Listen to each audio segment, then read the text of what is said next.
If the Denver Broncos want to make it 6 straight wins, they're going to have to get it done on the road against the Houston Texans. We're breaking down this matchup on a crossover Thursday edition, Locked On Broncos. You are Locked On Broncos, your daily Denver Broncos podcast. Part of the Locked On Podcast Network. Your team every day. Welcome to a crossover Thursday edition, Locked On Broncos, Locked On Texans. This crossover Thursday episode is brought to you by PrizePicks, the easiest and most exciting way to play daily fantasy sports. Go to prizepicks.com/LockedOnNFL and use code all lowercase Locked On NFL for a first deposit match up to $100. And it is an exciting weekend for both Texans fans and Broncos fans as these two teams face off with records of 6-5. I think if you would have said that 10, 11 weeks ago that these two teams would be showing down 6-5, I think a lot of fans would have called you crazy. But hey, the Broncos and the Texans are right here in the playoff hunt. And it is, two teams that are playing really good football. And gosh, the Texans have been so impressive, John. I'm really excited to be chatting about this game with you. But before we break this down, I want to give a huge shout out and say thank you to all the listeners of Locked On Broncos, Locked On Texans. Thank you for making us your first listen of the day every single day right here on the Locked On Podcast Network, where you know it's free and available anywhere that you listen to podcasts, your team every day. John, hit me with the biggest storylines for the Texans this week. I think I kind of have an idea. Of course, we're talking playoffs a little bit here, but yeah. What's your side of the story here? I mean, I've been loving watching the Texans play this season. CJ Stroud has been very fun for Broncos fans included to watch him. But a lot of fans loved him coming out, of course. Tell me the biggest storylines for the Houston Texans going into this Week 13 showdown. Before I talk about biggest storylines, I'm going to let you know the amount of smoke type of jokes because we're playing the Denver Broncos. We know what Denver. We know what goes on in Denver. Like I opened up the show with the smoke. The amount of those little, I'm going to throw in this episode, maybe crazy. But I think the biggest storyline right now, the biggest storyline right now for Houston, Titus Howard is out for the season. George Fant missed practice Wednesday. Laramie Tunsil, for a lot of people who may not know, is still battling a knee issue that seems to get a little bit worse by each game. So the biggest storyline for Houston right now is heading into this matchup, the Denver Broncos have done a very good job of getting after quarterbacks and creating turnovers because of some of the pressures. And they have a great secondary led by Patrick Surtain. But I think how is Houston going to protect their franchise quarterback? The last couple of games has not been the prettiest for this Texans offensive line. I do think that CJ Stroud has accounted for some of those sacks because of his play. The Texans offensive line went on a 3 to 4 game stretch where they didn't allow a sack during the early parts of the season. But now you're seeing it start to break down. They are getting the guy back in Juice Scruggs, who had an opportunity, the rookie, to play a little bit last week. But, this is only going to be his second game of his NFL career, his first starting game going up against a good defensive front right now that's been red hot in the last 5 games. And so I think that's the biggest storyline for Houston is just kind of overcoming these injuries, finding a way to do so. They've done it in the past. Can you do it again? Can you do it against another red-hot team, right? 5 in a row, protecting your quarterback. Are you able to kind of hash out some of the issues and fight through it and get a win on Sunday? That's the biggest storyline that I think right now. Yeah, I think it's really important. Obviously, you want to make sure that CJ Stroud is able to do what he's done well all season, distribute the ball around the field. I mean, as I look at the Texans up and down the list, it's like, Tank Dell, Nico Collins, Dalton Schultz. I mean, even Noah Brown, right? I mean, the Dallas Cowboys got to be kicking themselves for letting a couple of those guys go. But for the Denver Broncos, John, it's really simple. Can you keep it going? Can you get it to 6 games, this winning streak that you're on right now? And really, I think a lot of that is going to have to do with whether or not you can stay as physical as you've been. You mentioned the Houston Texans right now dealing with some injuries up front. The Denver Broncos, on the other hand, have been relatively healthy all season long, which is abnormal for them. They've had a lot of issues with injuries in recent years. but they're actually, John, I don't know if you've been seeing this trending on Twitter. They've actually been called Dirty Denver the last couple of weeks for the way that they've been playing against the Browns and the Vikings. Kareem. We don't get a Kareem chance to play Jackson. Kareem. Was a former I Texan. know Yeah, it. I dirty. know it, That's man. funny. He really, gosh, Kareem, he really capitalized He's that been first blazing game it he up had out back there in. with those. He's been a lot of blazing. He's a trailblazer. He's a blazer. He really is. He really is. He's making his presence felt when he gets the opportunity. Unfortunately, the NFL's trying to, really get him out of the mix there, kind of making an example of Kareem, which is sad, I know, for Broncos and Texans fans both to see, as Kareem was a longtime Texan there. But yeah, they've been getting accused of being a dirty team, which is kind of a big storyline going into this game because there is a microscope, it feels like, on the Denver Broncos right now. And what does that mean? Well, that means obviously Kareem Jackson, he got suspended after a hit that he laid on Vikings quarterback Joshua Dobbs. But then you saw against the Cleveland Browns this past weekend, John, a couple of personal foul penalties, very questionable calls against the Broncos. You can't help but wonder, is the officiating kind of targeting these guys, or are they watching them a little too closely right now? And how much will that play a factor? Because it didn't cost them the game against Cleveland. It didn't cost them the game against Minnesota. It wasn't even called against Minnesota. In fact, the entire officiating crew didn't determine that to be a penalty. The Kareem Jackson hit that got him suspended for 4 games. But for the Broncos, that I guess they're kind of embracing being called dirty, being labeled dirty. A lot of people are bringing up, skeletons from Sean Payton's closet of the Bounty Gate and things like that. So there's a lot of people out there that are accusing the Broncos of playing a certain way. And really, it's just this team has finally gotten the physicality that it's needed to win games. And so I'm with you. I think it's going to be fascinating to see, how do they attack CJ Stroud in this game? Can they keep their winning streak going? And really, are they going to be able to go on the road? They've got a couple big wins at home. Can you go on the road now and get it done? Do you think Sean Payton, based off what we've seen from his history, do you think that he is a chronic line pusher? I don't know. That's a great question because, hey, I mean, he certainly takes as many measures as possible to win. Is he pushing is he pushing the boundaries? I think of Bill Belichick more as the poster guy for that when you think of, pushing the lines, pushing the boundaries and things like that. But I think, look, you got to play physical in order to dominate in the trenches in today's NFL. You want these guys to go out there and do whatever they can to make plays, of course, within the confines of the rules. And we saw Baron Browning. I mean, he hit Cleveland Browns quarterback PJ Walker square in the chest in this last game that the Broncos played, and he came at him full speed. But because he came at him full speed, even though he didn't land on him, even though he didn't hit him with the crown of the helmet or in the head neck area, he still gets called for the penalty. So I think they're coaching him to really be as aggressive as possible. But the Broncos are also one of those teams in the league right now. They're among the league leaders in missed tackles. So I guess you can only pick so many battles, right, if you're the NFL. And so I think it'll be fascinating to see whether that microscope does continue this week against the Houston Texans. And we are going to break down specific matchups in this game. Should be some fun ones. Of course, we teased CJ Stroud against this Denver defensive front. What about every single week we look at a Pat Surtain matchup? Obviously, Tank Dell and Nico Collins playing some great football for the Texans this season. How will that matchup play out? We're going to break it down all coming up here on this crossover Thursday edition, Locked on Broncos and Locked on Texans. This crossover Thursday episode of Locked on Broncos, Locked on Texans is brought to you by PrizePicks. The football season, it's in full swing, but basketball season is also here, and you can now pick combo projections across football and basketball from the Specials League, a league created specifically for these combo projections that includes 2 or more players from different sports or leagues. For example, you can take LeBron James and Travis Kelce at a 10.5 combo of 3-pointers made and receptions. You can do fun stuff like that, or you can play along with some of your favorite rappers like Meek Mill, maybe a comedian like Andrew Schultz. You can find these guys in community plays under the promos tab of the app to view entries from some of the biggest names in the PrizePicks communities. You can go to prizepicks.com/lockedonnfl and use the code LockedOnNFL for a first deposit match up to $100. That's prizepicks.com/lockedonnfl and use the code LockedOnNFL for a first deposit match up to $100. PrizePicks, daily fantasy sports made easy.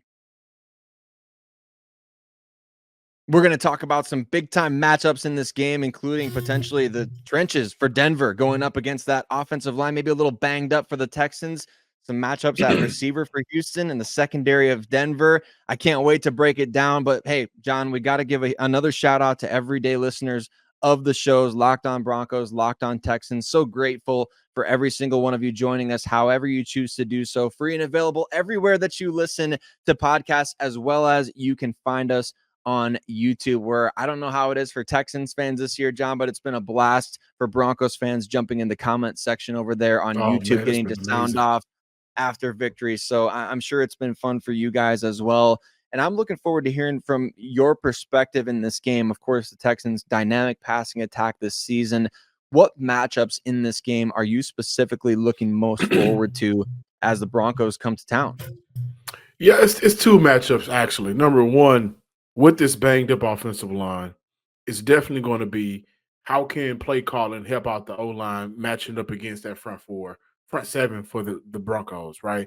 So, and I go back to the game against the Pittsburgh Steelers. We're going into that game. Everybody was kind of afraid of Alex Highsmith and TJ Watt, that duo. They didn't allow a sack in that game. And that's a large part of that is due to how much the tight ends were incorporated in terms of blocking, helping out that offensive line. Whether it was a chip here or a combo block on the head, or just making it very difficult, getting the ball out quickly to kind of negate what those two players do defensively. I'm curious to see how Houston's going to game plan around just kind of allowing the game to not get out of hand because of the amount of pressures and hits that your quarterback receives. Number two, talking about the quarterback that's coming from California, and we're playing Denver. This was a blue dream for a lot of people going into the playoffs for the Houston Texans. That was a blue dream for so many people. But how can CJ Stroud, not have the turnovers, kind of limit the turnovers? He's had a couple in the last few games. At one point, he was going on a streak of no interceptions. How can he make sure that he limits that? Because Denver, I think in the last 5 games, is it 15 turnovers you guys have created or something like that? Yep. It's crazy how this defense has kind of flipped from 70 points allowed to the Miami Dolphins to, I think the Jets were the last game they allowed 30 points. So that's correct. How can CJ limit those turnovers? How can Houston continue to build off what they were able to do last week? 3 of 3 in the red zone. This game is going to come down to point score like all NFL games. And I think that you cannot take for granted just how good this defense is. So I definitely want to see CJ get back to his form of controlling the ball, taking care of the ball, not turning the ball over, and getting points on the board. Houston needs 7s and not 3s in order to win this game, to go to 7-5 and not be 6-6. That's kind of you could copy and paste that and say that for Denver. I mean, it's really been amidst this 5-game winning streak, a lot of the story of, hey, where can they still improve? Of course, you're winning games, which is great, but maybe you should have beaten teams like Buffalo, even Kansas City or Minnesota by more points. The reason people are saying that in Broncos country is because the Broncos have left quite a few points out there on the field in terms of not cashing in either in the red zone or off of turnovers or a combination of those two things. And it's really been a struggle for them to capitalize and put 7 points on the board instead of 3. They almost beat the Vikings exclusively with field goals from Will Lutz. And so it's really been kind of similar for Denver in that regard. And I think for them offensively, that is going to be a matchup to watch in this game. Can the Broncos receivers create separation against the Texans defensive backs? And can Russell Wilson really air it out in this game as needed? The Broncos have emphasized the run quite a bit in recent weeks, which I think we will continue to see against Houston, but Russell might be asked to do a little bit more in this particular game to, as you said, put 7 points on the board instead of 3. I look at a matchup in this game that's been kind of a weak link for the Denver Broncos almost every single week, and it's their run defense going up against Houston's rushing attack. It's really been tough. I mean, and teams aren't exploiting it as much as they probably should, to be honest with you, John. And so I think as I look at it's exactly it. I mean, it's such a key to this matchup because you look at Houston's numbers this season on third down. They're one of the best third down teams in the entire NFL, 6th in the league, converting 44% of their third down opportunities offensively. The Broncos have been much, much better third downs defensively in recent weeks, but if the Texans are able to run the ball in the early downs and get into favorable situations on third down, it's going to be one of those bend, don't break types of games for Denver, whereas you really want to be able to shut down the run early and force the ball, ironically, into CJ Stroud's hands. Now, CJ can beat the Broncos by himself. I mean, he could go out there and spread the ball around. He could make accurate throws. He could beat good coverage with a better throw. But you really want to force the ball into his hands because that is the Broncos' strength defensively, is rushing the passer, creating turnovers, playing good coverage. Pat Surtain, Justin Simmons, Fabian Moreau, Jaquan McMillan, all these guys on the back end for Denver, as well as PJ Locke, who played a great game this past weekend. Those guys are ball hawks in the secondary. They're aggressive. They're getting their hands on the ball. They're playing great coverage. You want to force the ball into Stroud's hands in this game and allow your strength of your defense to shine, as opposed to letting them bleed out the entire clock by running the ball all day long. Yeah, absolutely, man. And I think just to kind of piggyback off of that, I think that when you look at Houston, they don't have a CMC. Nobody has a CMC but the 49ers, but they don't have a clear-cut, definitive number one running back, which is, again, half of the league. You guys, I think I love what Booker and what's my man name? Cullif, the Oh, yeah. second Jaleel McLaughlin. McLaughlin, excuse me, McLaughlin. I love that duo. The Houston, they kind of have a system like that. Not as good, of course, but I look at the Minnesota game where you guys allowed, I think, 173 on the ground between Madison and Chandler. Like those are kind of similar to what Houston has here in Devin Singletary, who we know is a vet, long time for the Buffalo Bills, and second year man Damian Pierce, who's coming back. So I do think this is a perfect opportunity for Houston to kind of settle in a little bit too.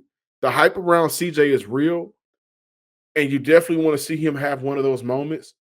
But if you can make his job easier, because the run game is allowing you to be second in 5 or 4 instead of second and 7 against a run defense that's allowing 155 on the ground, then I think that's a good route to look into and a good way to exploit that defense.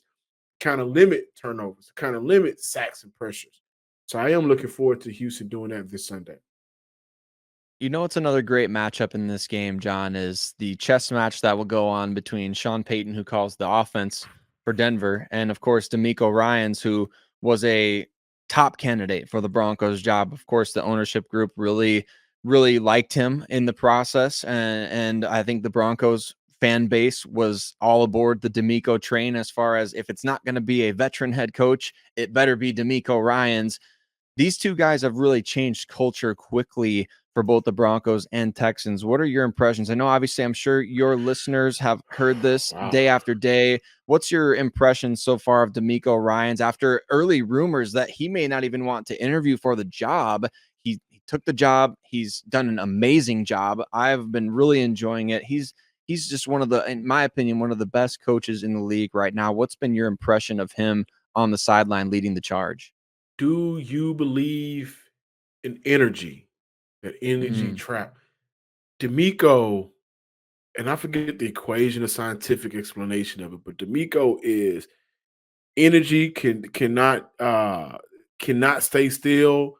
It must travel. It must transfer. So that, however, whatever that equation is, and I'm a long way from high school science, by the way. But whatever that equation, that's DeMeco. Like the moment he got back to Houston, he started his career out here as a player, linebacker.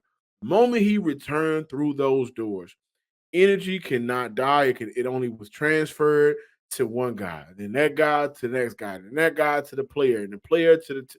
That's what DeMeco Ryans has been. It's been from player to ownership to press box media members to fan bases through the TV screen. That's what DeMeco Ryans has been. And for a franchise that was lifeless for 3 seasons, did not have that energy for 3 seasons. 4-12, 4-12, 3-13-1. All hope was lost here in the city of Houston. And so DeMeco was just a franchise lifesaver.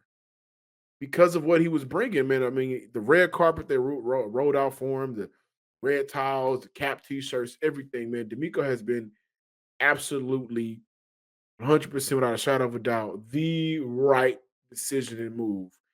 And I think we're looking around the league and we're seeing, teams look at former NFL players like Dan Campbell in Detroit, the job that he's done in 3 years. Antonio Pierce, I don't know if he gets the job moving forward, but he's a former linebacker, Super Bowl champion with the New York Jets. You're seeing that locker room totally different and that energy that he has right now. So I look at D'Amico and I think the connection from the players is there. He always talks about wanting to build men, wanting to build family men, great character guys. That is a guy that is leading your group of young men. And he's done a phenomenal job. He's a modern style coach. He listens, he makes adjustments on the fly. And he's on that sideline and you think he's going to suit up. Like that's how much energy he's bringing on game day through training camp. He's been godsend for this franchise. And for I think Surtain, both of these teams, right? Yeah, it's godsends for both of these teams, right? I mean, you see the results on the sideline and in the locker room and with how the players are responding, right? That's exactly what you want to see. It's really been encouraging, and I think it's great for Texans fans, it's great for Broncos fans, and it's great for the NFL because look, they had to bump this game up. They wanted more viewers, right? It was in the 3-ish window in the afternoon. I guess that's Central Time where I am, but they bumped it to the 12 noon Central Time window because I think that there's a game between the Eagles and 49ers going on or something like that. But look, the NFL's getting eyes on this game, as many as they can, by flexing it into the early slot. And we're going to talk about what's got to happen if the Texans are going to win this game. What's got to happen if the Broncos are going to win this game. We're going to break that down coming up next here on a crossover Thursday edition. Locked on Broncos, Locked on Texans. This is also a great time to tell you guys about DoorDash. This Sunday, I'm going to be in the press box, but normally I'm at home. When I'm at home with a newborn baby, I don't feel like cooking. I don't feel like leaving the house because I'm kind of late and I may just be getting up right around the time the game's kicking off, but I still got to eat something. I still want to snack on something. This is where DoorDash comes in. Right now, get 50% off up to $10 value when you spend $15 or more on your first order with DoorDash. Just download the DoorDash app and enter promo code LOCK23. That's LOCKED23. The game going to timeout. Time to order with DoorDash. Is it halftime? That's ordering time. 2-minute warning. This is your warning to order with DoorDash. Pizza, wings, soda, burgers, and they even got your local favorites. My personal local favorite right now, Kid Kitchen Creole here in Humble, Texas. They got it on there. And some of the best food delivered to your door, your comfort without even moving. So again, download the DoorDash app and enter promo code LOCK23. That's LOCKED23. Enter that promo code on the DoorDash app to receive 50% off up to a $10 value when you spend $15 or more on your first order. And before we move on to talk about the keys to victory for the Denver Broncos Houston game this Sunday, I got to mention FanDuel. Listen, right now, I know it's cold outside, but FanDuel can leave your pockets with the month of May.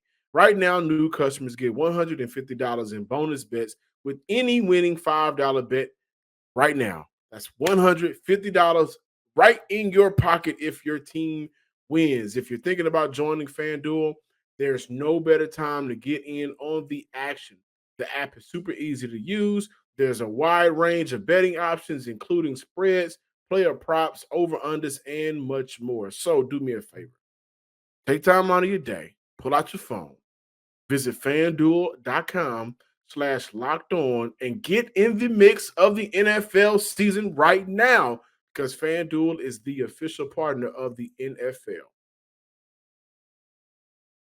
As we jump into the fourth quarter of today's crossover Thursday edition, Locked on Broncos, Locked on Texans, once again, just give a huge shout out to all of you everyday listeners of the show. You know that you can find us free and available anywhere that you listen to podcasts right here on the Locked On Podcast Network, where it's your team every day. And John, for Texans fans, if they're going to come away from this game with a 7-5 record after Sunday, what has got to happen? If nothing else happens, this has got to happen for these guys to get a win.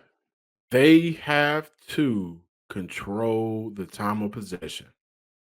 And in order for Houston to do that, they got to run the ball. You have not heard that a lot from local media members here in Houston. You haven't heard that from national media members around the country. You probably haven't heard that for the past 2 years. But for Houston to win this game, they have to control the clock. They have to run the ball effectively. Essentially, especially with a banged up offensive line, and CJ Stroud limped off the field a couple of times last week. Essentially, they got to do what the Denver Broncos have been doing for Russell Wilson, right? When we need you to make a play, make the play. But I don't think this is a game where they put for all 4 quarters all of the pressure on their rookie quarterback.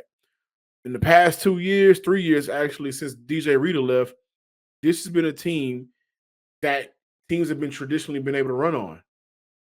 So take advantage of what teams have been able to take advantage of you on in the past. You know how it feels. I think they should run the ball. I think we should see a good doses of play action. And I think when it's time for CJ to be CJ, then he does it. But take it easy and abuse what this team is not doing well, which is stopping the run. I think you're spot on with that. And if that does happen, that doesn't really bode well for the Denver Broncos. Of course, they're a team that runs the ball a lot. It's not necessarily an explosive, high octane offense to where, hey, if the Texans are able to play some ball control and they jump out to an early 2-score lead, that really doesn't play into the way the Broncos like to kind of grind things out. So it would be really tough for them to overcome, I think, an early deficit. I think for the Broncos to come away with a win in this game, they've got to force the Texans into a few 3-and-outs early on offensively. They've got to make sure they get off the field. They cannot allow them to be the 6th best team in the NFL in terms of converting third downs offensively. It's got to be, hey, we're going to pressure you. We're going to stop the run on early downs, and we're going to make you think twice about throwing it at any of our guys, much less Pat Surtain. And so it's going to be fascinating to see how they match up PS2 and move him around the field. Does he follow Tank Dell? Are they going to put him on the bigger Nico Collins? That makes a lot of sense to me with what we've seen. So I think that's really a key for the Broncos in this game, is getting off the field early. Don't let the Texans jump you. Don't let them get all over you by, 10-0 or even 7-0. You've got to make sure that you are the aggressor as you were against Cleveland and that you dictate pace of the game. Because, John, I think really these teams are going to try to do similar things on both sides. The Broncos and the Texans, they're going to want to play ball control. They're going to want to limit turnovers. You're going to want to be the best team running the ball and taking care of the ball. So do you think special teams could maybe be a difference in this one? Maybe that's where we get one of our biggest plays. I know Marvin Mims has been outstanding as a return man. That could be one of the biggest areas of this game is special teams. I know both teams, I think, are dealing with some issues at the kicker position. If I read that correctly. Please don't bring that up. Goodness gracious. I think I got to try out for kicker this week. You and me both. Hey, one of us might as well go out there and see what can happen. It's too bad neither team has Justin Reed. He seems to be pretty good at kicking field goals. So, but hey, I think that could be something to watch as well. Special teams in this game. We talk about playing ball control. We talk about protecting the ball. How about, Will Lutz popping up on the injury report for the Broncos this week and Texans dealing with something similar? I mean, special teams could end up being a factor. Could be. I think overall for Houston, this is a red hot team in Denver coming into the NRG Stadium. They're going to be bringing the smoke. And for Houston, you got to bring that smoke back. Needs to be a lot of smoke brought in the NRG Stadium this Sunday. And at the end of the game, I think Houston should be the one that should come out on top. But this is a tough team, and when the amount of smoke is brought to this session, who knows who's going to win this game? But I do think this is a game that can go either way, and I think this is going to be a close game, not like a division feel, but a division result. And I can see this being a 3-score game. Yeah, it's a huge game, isn't it? I mean, both of these teams need this tiebreaker at the end of the season, or they need this AFC victory to potentially separate themselves at the end of the year. So I know the Broncos are 3-4 against AFC opponents this year. This would be a huge win for them, especially going on the road as they begin a 3-game road trip. And we'll see what happens this weekend. It's going to be a very fun matchup between two teams that have been surprisingly good this season. The Broncos coming back from starting 1-5, and Houston coming off of a really tough finish last year to now be a potential playoff team in the AFC. And we've got your back here, Locked On Broncos, Locked On Texans, every single day. And you can also check out the Locked On Network has launched the first ever national sports 24/7 streaming channel on YouTube. It's called Locked On Sports Today, and it's here for you 24/7, covering the top sports stories of the day with local experts of Locked On, plus national shows covering every single league. So go to Locked On Sports Today on YouTube and subscribe to the first ever national sports 24/7 streaming channel. We appreciate you, Broncos and Texans fans, for tuning in to this crossover Thursday edition of our shows, and we will see all of you soon.